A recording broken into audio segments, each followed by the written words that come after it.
Hello, everyone. Happy Sunday, and welcome to Wild Tomorrow Fund and Reclaimed Earth's virtual volunteer trip 2020. We're so happy that you're joining us today for this orientation. We've got a really exciting week ahead of a variety of conservation activities and experiences that some are very similar to what you would have done if you were in the field. Now, normally we would be standing here. We've got Clinton and Tori that we'll introduce in a moment, and myself and Wendy, we'd be standing down by this river in Zululand on our reserve, and we'd have a gin and tonic in our hands, and we'd be talking about the exciting week ahead. But alas, this is 2020, and things are a little different. So I have a rooibos tea instead of a gin and tonic, which I'm enjoying. So my name is John Stewart, and I am the Executive Director and one of the co-founders of Wild Tomorrow Fund. And by my side... Hi, I'm Wendy Hepgood. I'm also one of the co-founders of Wild Tomorrow Fund, and we're both here. Well, here is New York City. And you can see that we have two other people on screen who are obviously not where we are in rainy New York right now. Tori and Clinton, hi, how's it going? Hello, everybody. Welcome. We're tuning in from South Africa. It's a little not quite sunny South Africa at the moment. But yes, I'm Tori. I'm the volunteer coordinator. So if this was a proper volunteer trip, I would probably have picked you up at the airport by now, driven you down to the Fever Tree Forest where we'd be having our sundowners, and you'd be hearing, just as we will today, about Wild Tomorrow Fund and Reclaimed Earth work on the ground in South Africa. Fantastic. Hi guys, I'm Clinton. I'm the conservation manager. As Tori said, it's getting a bit chilly here in Zululand. The sun is going down, so we hope the light holds for you to see us. And yeah, it's great that you could all join us, and we're excited to share what we do with you. Awesome. So myself and Wendy are in New York, and Clinton and Tori are on the ground in Zululand. And we'd like to bring in Yvette, who is from Reclaimed Earth. And let's bring her in. Hey, Yvette, how's it going? Hi, everyone. So you're in Florida, right? Yep, Miami, Florida. It's sunny today. Awesome. A lot warmer than in Zululand right now. Yeah. And so Reclaimed Earth, you are the president, founder? Yes. So first of all, I'd like to welcome everyone, and I'm so excited that the day is finally here. We worked so hard to bring this week for you all. And so I'm the founder. I'll tell you a little bit more about how Reclaimed Earth was started and the story of Reclaimed Earth. But I really want John, Wendy, Tori, and Clinton to tell us some about Wild Tomorrow Fund and your awesome work. Thank you. Well, I think there's no better way of kicking it off, which we wouldn't do if we were down by the river, is with a video. So let's show you a video of Wild Tomorrow Fund.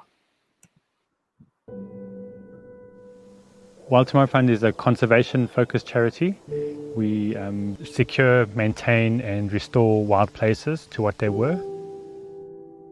Wild Tomorrow Fund is about making sure that there is a wild tomorrow, making sure that there is wildlife and wild areas for the future, and that's an initiative, and I think that's a responsibility that sits on all of us, no matter where we live. This is not a pineapple field. This is not a cattle farm, because thousands of people from a variety of countries that have come together and said, we'd like to support conservation and we'd like to support what you're doing. This is really a grassroots movement.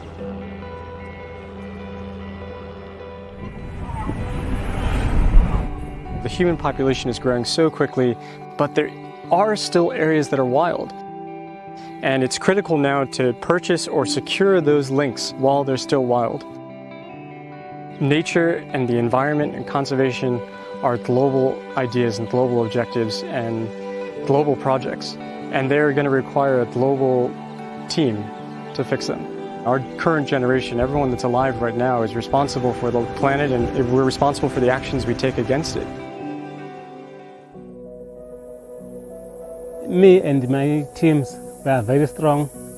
We are dedicated ourselves to protect these animals here in this land. Then we will work as much as we can to keep these animals still alive. Behind me are herds of zebra that have just had babies. To my right are hundreds of impala with babies, wildebeest with babies, giraffe that's just had a baby as well. They're walking around us in this land I'm standing in. And that's just because of the incredible work by our team and incredible support by our donors. Not only is it wildlife, but it's also communities and making an impact on the lives of people. And we strongly believe that if you support and help communities around the reserves, it leads to stronger reserves and protects the animals. And if we have healthy ecosystems and wild areas, which then protect humans through ecosystem services, providing us clean air, clean water. We have the spirit, we have the passion, we have the dedication. We have an amazing group of people that are here ready to go. But at the end of the day, it's funds to make these wildlife corridors possible, to supporting the local people that live next to these corridors. Anyone that wants to leave a lasting impact for wildlife or for people, then think of Wild Tomorrow Fund.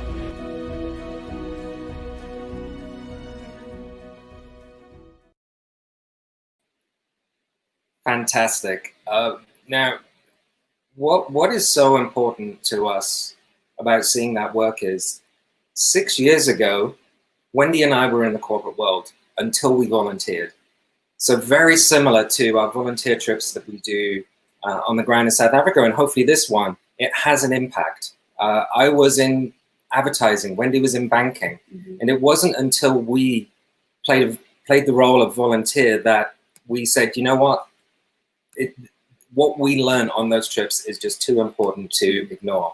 And we took very drastic steps, and certainly it's not for everybody, but being on a volunteer trip, we found that when you go home again, or when you sign off, you are now dedicated to helping for a very long time, and hopefully forever, conservation. Now, if we just bring Clinton back in, Clinton, he's responsible for all of this, so you're to blame and to celebrate. So I met Clinton on my very first volunteer trip back to South Africa. And Clinton was the monitor at the time of an organization called Wildlife Act. And, you know, I was green. I always loved animals, as I'm sure everybody does today, but I didn't know until Clinton told us. So we began very humbly. What we learned, or what I learned from Clinton, was that wildlife is in trouble because there just isn't enough funding. That was how we began.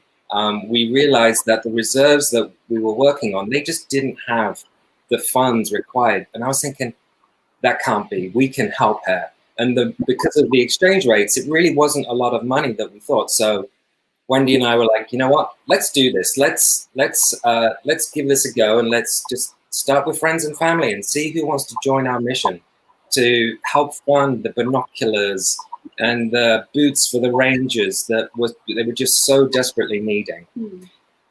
And I'll just add to that now with COVID-19, it's actually an even more extreme situation because of the lockdown and no tourists coming. A lot of reserves were dependent on wildlife tourism. Our volunteer trips, we had three trips at least planned this year to take volunteers to the field in South Africa, and you know, they've all been postponed. So that revenue that would have otherwise come to wildlife reserves so that they can keep animals safe is now a big hole. So I want to thank everybody who's joined this trip this week, because you're helping to fill that gap by paying for your ticket, your week-long, especially the week-long pass. You know, that's a big donation to help conservation, and it's already having an impact, which we can talk about later. So thank you. Now, Clinton, you threw another wrench in the works, spanner in the works, when you told us a piece of land. We were buying binoculars and boots, but tell us what happened that first time that you told us about the land. John, I think you share half of the blame for this.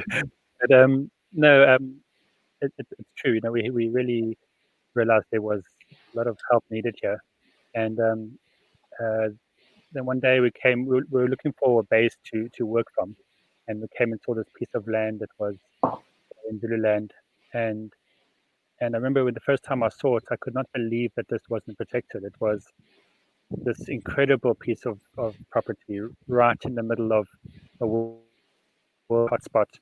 It was linking and declared, I think it's the most biodiverse game reserve in the country.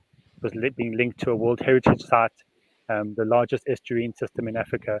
And these few pieces of land were lying between these two properties. And looking at it, we realized, if we just saved those pieces, we would be able to join these two properties up and increase space for animals and rewild these areas.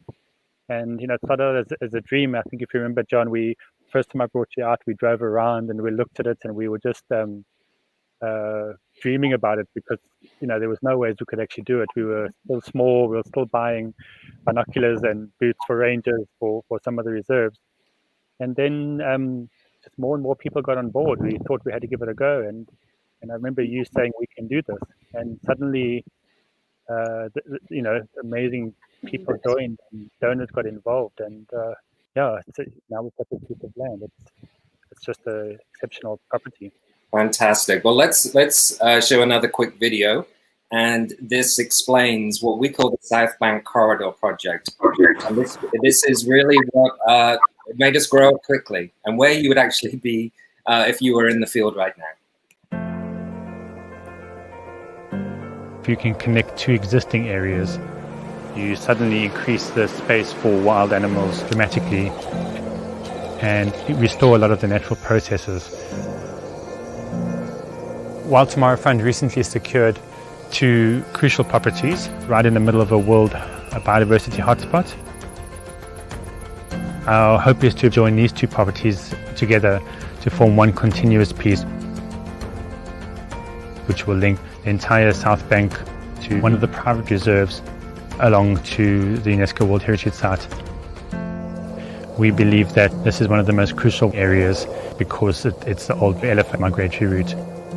The idea is you would be able to have elephants walking on the beach again. In just one day, see the big 5: lions, leopard, rhino, elephant, buffalo, and then drive across and see 5 of the world's 7 total species, whales and whale sharks. We've seen some massive changes, and it's amazing to see. This was completely overgrown with alien plants. There were no animals here. Our new property in Mfuleni, the animals have just come back. On camera traps, we've had leopards with cubs, we've had African wild dogs. It's an incredible area that we're working in, and these are the pieces that we are trying to save. By doing that, we will have a lasting impact for conservation.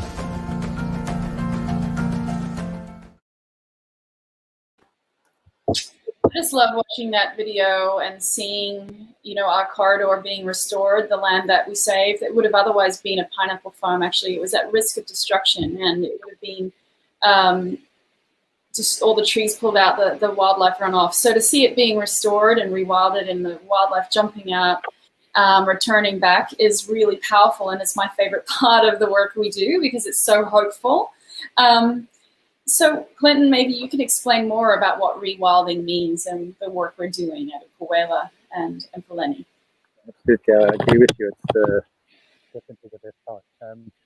In simple terms, rewilding is taking disturbed land or damaged land and returning it back to its natural state. But you've got to look at how do we do this and what is the natural state, because we don't, we see things in such a short time. We don't know what the property looked like 500,000 years ago. So what we've done is we've looked at old satellite photographs. We've followed the format of reserves around us that are functioning well and are leading the way. And then the first step we did was just to take off the human pressure. And amazingly, just by removing that constant pressure that people put on the property, you'll find wildlife starts coming back by itself and plants start growing again. But then you also have to take it a bit further, because there's been so much damage to the soils and the many alien plants and foreign matter on the property. We've then had to go and remove those things as well. So we've had to go and manage the habitat itself. That would be burning. We live in a savanna area, it's a savanna system, and it requires fire to function properly. So we would have controlled and planned burns, and which also lead to extra training for our staff and skill sets that can be passed into the community. And then then we've had to remove alien plants. We've had to sort out erosion. I know Tori, when she first came out, she was working on cleaning up a pineapple farmer had dumped, I think it was over 10,000 kilograms, 10 tons of black plastic that we had to remove from one of the ravines in the river system, which flows into a World Heritage Site in a Ramsar wetland. So they're all world protected systems, and here is 10,000 tons of black plastic just lying there for decades. And you know, I think that was quite a mission to get out. It took us a long time to get rid of it. And then you know, then we've got more direct ways of dealing with this. So we would reintroduce wildlife itself. So we would look at historically what animals were here. Are the populations on the property sustainable for the animals that are here or not? Do we need to supplement them? And then we reintroduce these animals. We've put in zebra, wildebeest. We had a caracal, which is like a little African lynx, released as well. We've had hares. The property we're on right now, all the hares have been poached. So we've reintroduced hares onto this area as well. And ostriches, like there was 2 weeks ago, we brought ostriches back. And, you know, in this region, even the reserve that we're connecting to and hoping to join up one day, they don't have ostriches anymore, and they used to be here. So our population is one of the first ones to hopefully establish and to start filling those areas again. And then we started reaching out and working with other partners. There's an organization called Semi Wildlife, and they are a rehabilitation organization. They get hurt or abandoned animals and reintroduce them back into the wild. So they've got no human interference policy, no public viewing. So they really rewild the animals properly, and they need a place to release these animals. And that's what we became a site for them as well. So they come in, they do surveys to make sure that the numbers are correct before they release anything. And we've released bushbuck, which is an antelope, 11 of them so far. And we hope that becomes a established population as well. Hares, porcupine, an eagle, a Wahlberg's eagle, and we've got some bush pigs coming soon, and a few other animals. And you know, Benson, the volunteers, we have had volunteers that have been very lucky in the past to have been there when we've had these releases. So sorry that those that were actually coming out to South Africa are not going to talk about it. It is so exciting. Let's watch a video on the rewild, some of the animals that we have rewilded.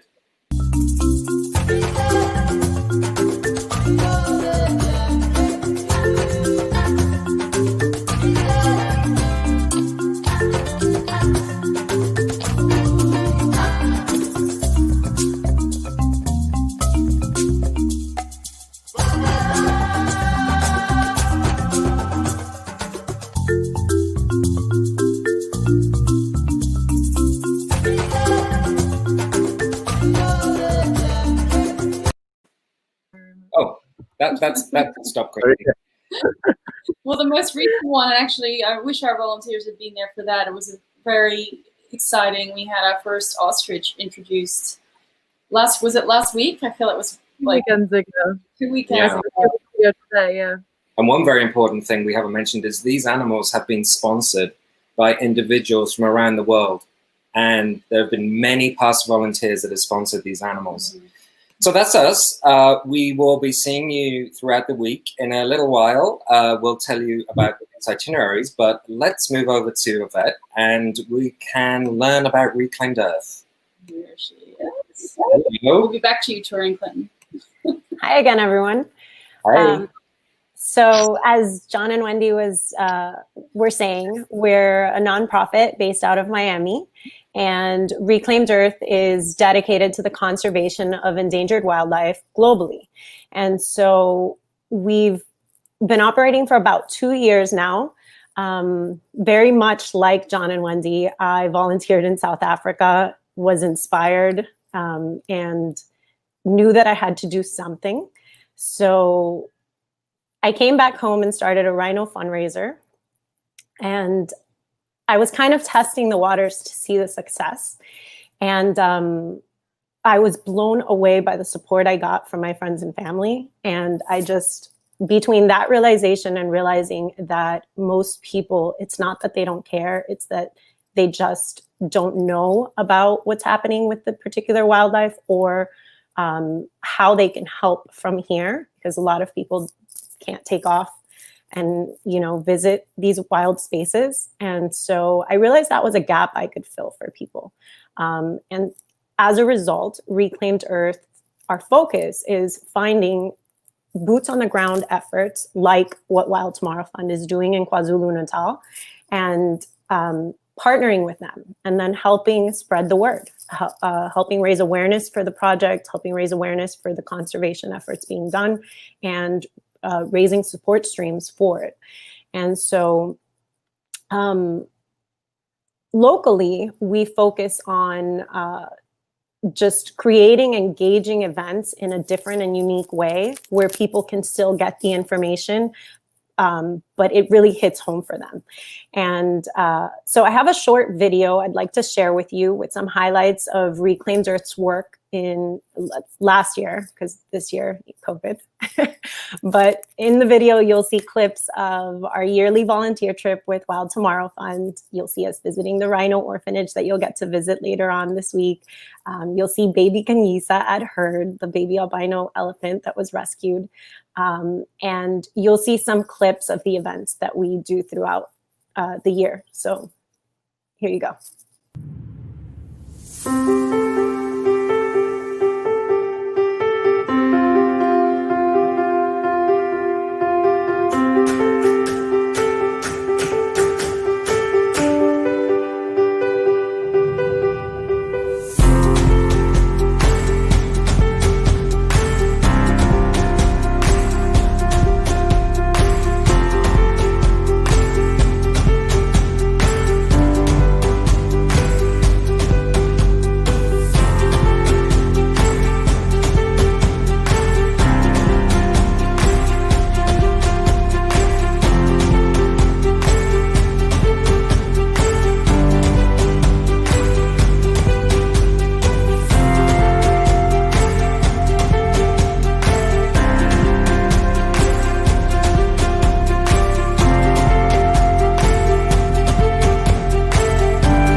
So it's like Wendy said, it's only with the support of people like you all watching that we can continue to make the difference that we make. So thank you. I want to move on and share a little bit with you about setting the stage for the other half of the Virtual Volunteer Week activities here in South Florida. And I'd like to talk to you about our Florida bush, if you will. So South Florida has 47 different ecosystems, and we're going to focus on the Everglades because that's where most of the ecosystems can be found. The Everglades is a unique natural area of tropical wetlands right here in the southern half of the state of Florida.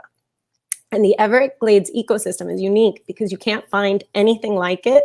The combination of ecosystems that you find within the system are just, you can't find anything like it anywhere else on Earth. The system begins with the Kissimmee River running into Lake Okeechobee. And during the wet season, the water runs out of the lake and it forms a slow-moving river-like system spanning 60 miles wide and 100 miles long. And that flows southward across the limestone shelf all the way to the southern tip of the state, which is why people refer to it as the River of Grass. In the first half of the 20th century, we built these canals, levees, and water control devices surrounding the water system. And although it wasn't good for nature, it stimulated the South Florida economy and population, prompting land development, further causing damage to the water system. As the populations grew, the water running from the lake and water system needed to be diverted to the different populated areas.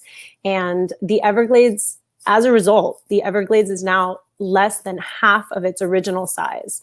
And the attempts to control the natural water flow have caused an imbalance of the ecosystem. This is amplified by nutrient pollution, over drainage, exotic plants and animals that people release into the space. And in 2000, the Comprehensive Everglades Restoration Plan was approved by Congress to combat these problems. At the time, it was considered the most expensive and comprehensive environmental restoration attempt in history. Everglades National Park currently spans over 1.5 million acres, and it's home to more than 360 bird species, 40 mammal species, 50 reptile species, and it's the only place on Earth you'll find pine rockland. Of those species I mentioned, 23 of them are listed as federally endangered or threatened. A few examples are the Florida panther and the manatee. And so that you get just a little taste of these Everglades, I have a quick video to show you.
So I think we'll have Wendy join us back. I think you're muted, Wendy.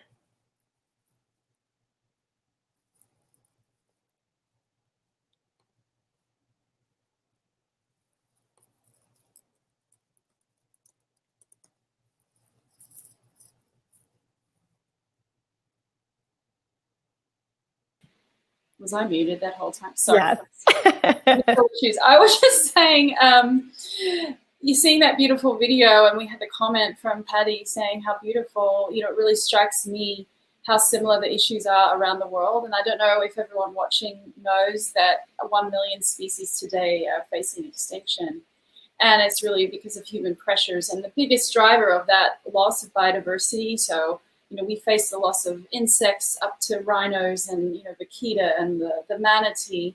The biggest driver of that loss is habitat loss. So I just wanted to make that sort of comparison where we have really special habitat under risk in Florida and also in South Africa. And it's so important to protect remaining habitat, restore it, expand it, and then connect it back together with corridors. So that's the same challenge for the big species in South Africa, elephants, rhinos, lions, and more.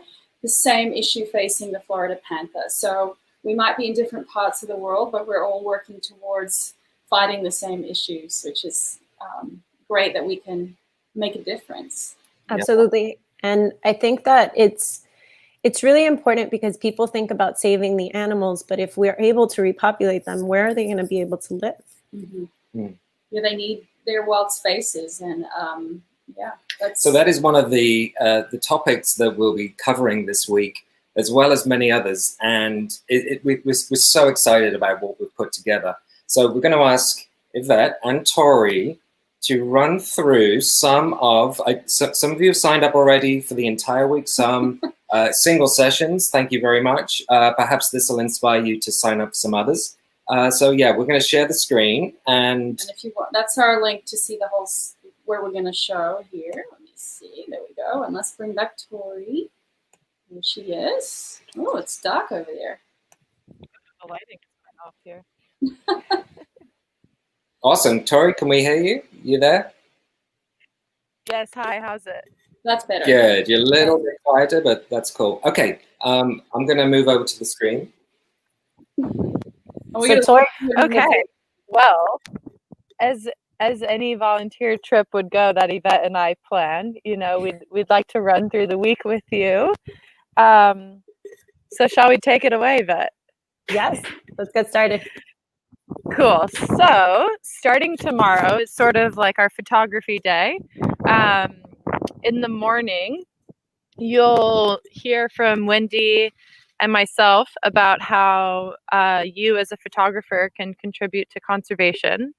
You'll also come along with me in the field changing camera traps, seeing what photos we have. You'll have to tune in tomorrow for that. We also are going to have a special guest, Shannon Wild, who's an incredible Nat Geo photographer. If you're unfamiliar with her work, I highly suggest looking up her Instagram account. It is absolutely beautiful. And then in the afternoon, Yvette, why don't you take that one?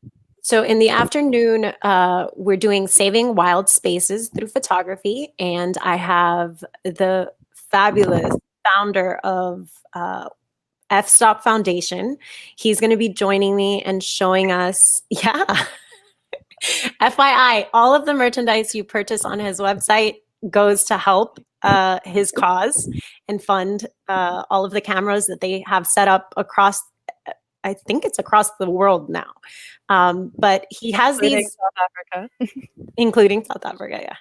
So he'll be joined by Frank Bridgley, who is, he is one of the only people allowed to collar panthers in South Florida. So it's a big deal to have him and be able to pick his brain. And then what about Tuesday, Tori? So Tuesday is all about the little things.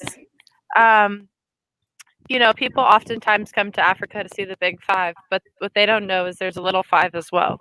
So we'll talk all about that. You'll hear from our entomologist, meet some scorpions, and you'll also hear about the newly discovered Penda button spider, which is truly an amazing accomplishment for Barbara. And we can't wait to share more of that with you.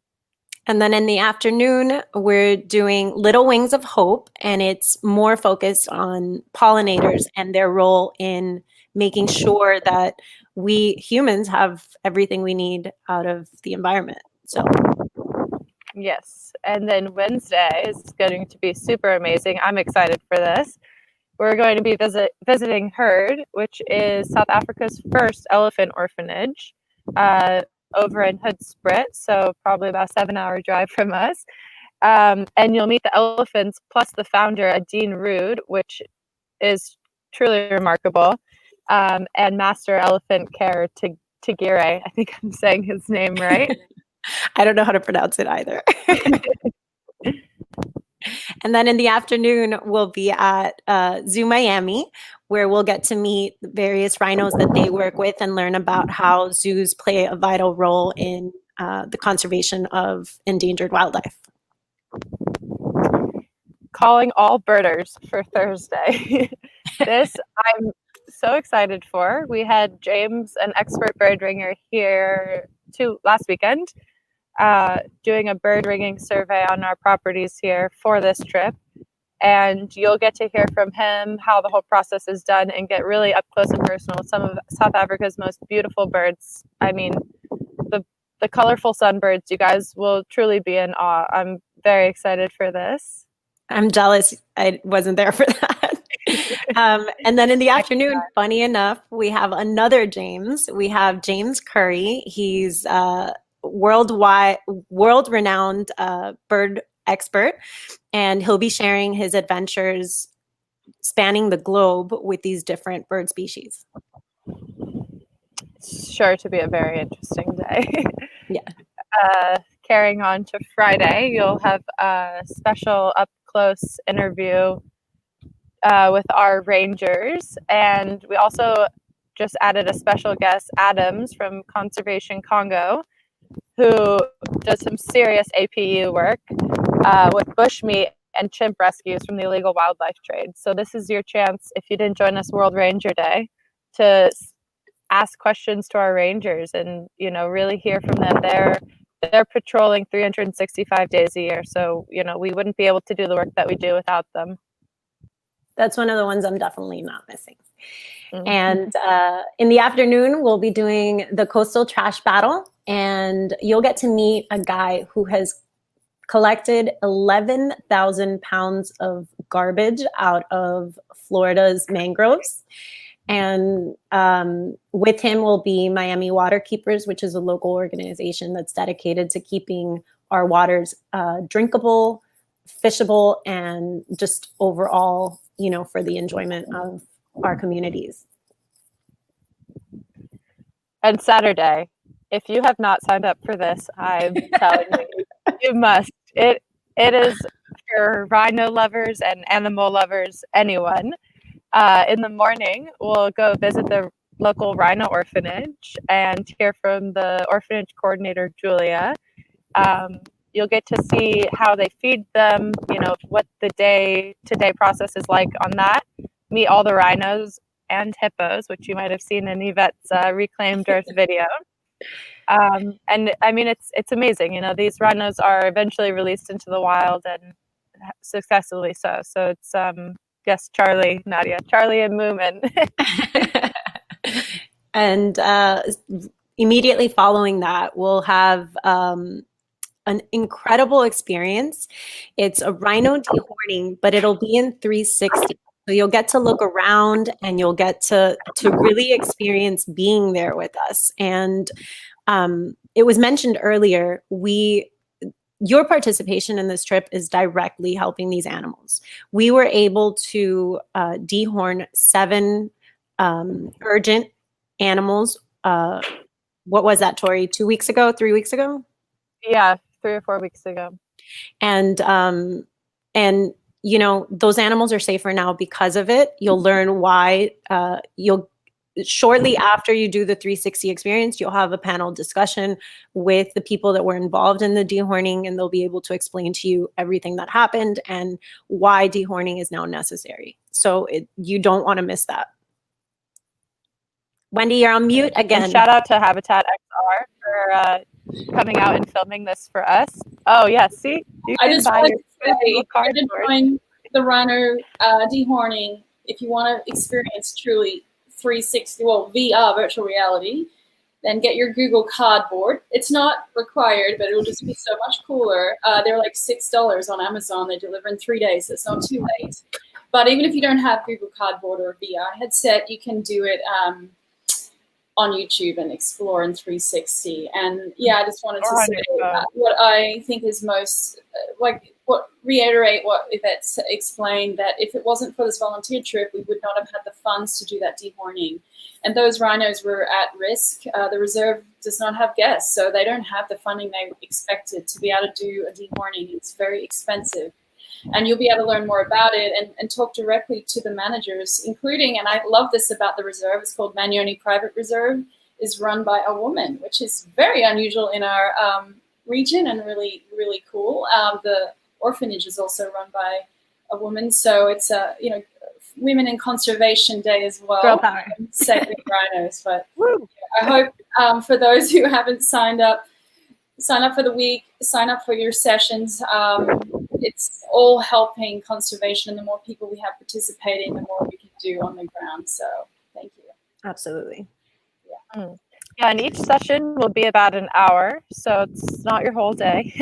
And if you're unable to join us live, you can, of course, rewatch it later. But we'd love to have you live so you can participate in the comment sections.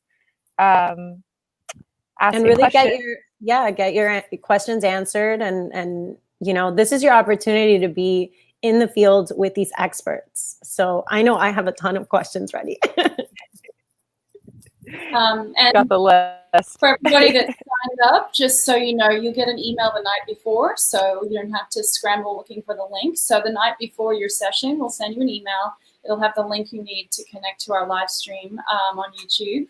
And if you use your PC, it's better because you can, like, you're seeing all these comments up on the screen, and you can participate and ask questions. We'll also have calls to action, so you can also help spread the word and awareness. You'll get fact sheets, so it'll be educational and an interactive week, and we're really excited. Fantastic. Well, thank you very much for joining.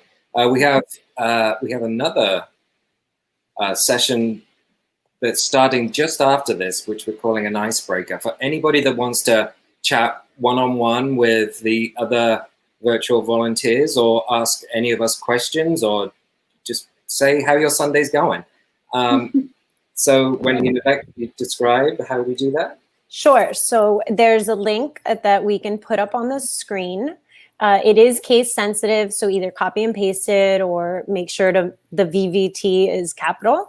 We'll start at about 11:15, but basically you'll come into the room, I'll welcome you, I'll give you a quick rundown on how it's going to go, and then you'll get to network and meet some of us and some of the other volunteers that are joining us this week. For anyone who's done Zoom, it's a bit like the Zoom breakout rooms, but even cooler because there's kind of fun questions that are part of the experience. Because it's always fun to meet other volunteers, see face to face, and find out why they're passionate about conservation. Lovely. Well, thank you very much, everybody, and we look forward to seeing you again this week. And we'll see whoever would like to jump over. See you in the icebreaker. Thank you, everyone. See you soon. Bye.